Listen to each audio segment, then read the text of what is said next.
600 גברים, 600 מתים תחת פיקודי, כי הייתה לי מטרה אחת.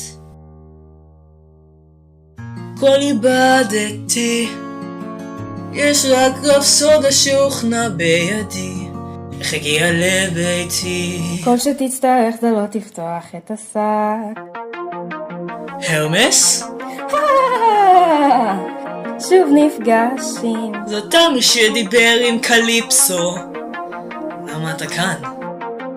קיבלת הזדמנות נוספת, וזאת תהיה האחרונה לחזור לביתך ברוח הסוחפת, לשכח מאדם שעל ידך, אז תרקוד עם גורלך, או שתשפר את מצבך. אם תוכנך טובה אז בוא ותספר לי. ובכן זה קצת מסוכן חבר, אתה צריך לחשוב הרבה יותר מהר, לא יעזור להיזהר מזה, אתה רוצה לחזור אז תסכן כאן את הכל, תחשוב על כל דבר, תשתמש בכל טריק שאתה נזכר, תמהר לפני שכבר מאוחר, אתה רוצה לחזור אז תסכן כאן את הכל, זה מסוכן. הבנתי, סגור, מה לעשות?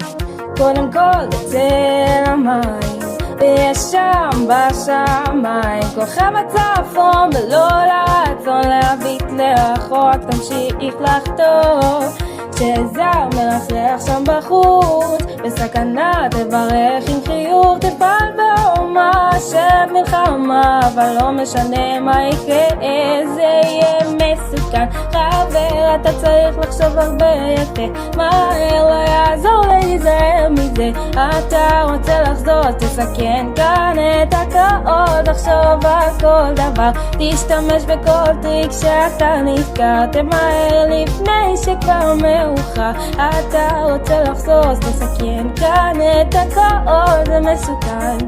ולבסוף שק הרוח, עברנו הרבה בשבילו, תשמור על השק סגור ותחזור לביתך, לא יהיה לך עוד ניסיון, הרוחות נועדו להביס אותך, אין ימנעו ממך ניצחון, כי איש לא יעבור את פוסידון, תפתח את השק ולא יהיה עוד ניסיון, לא יהיה עוד ניסיון.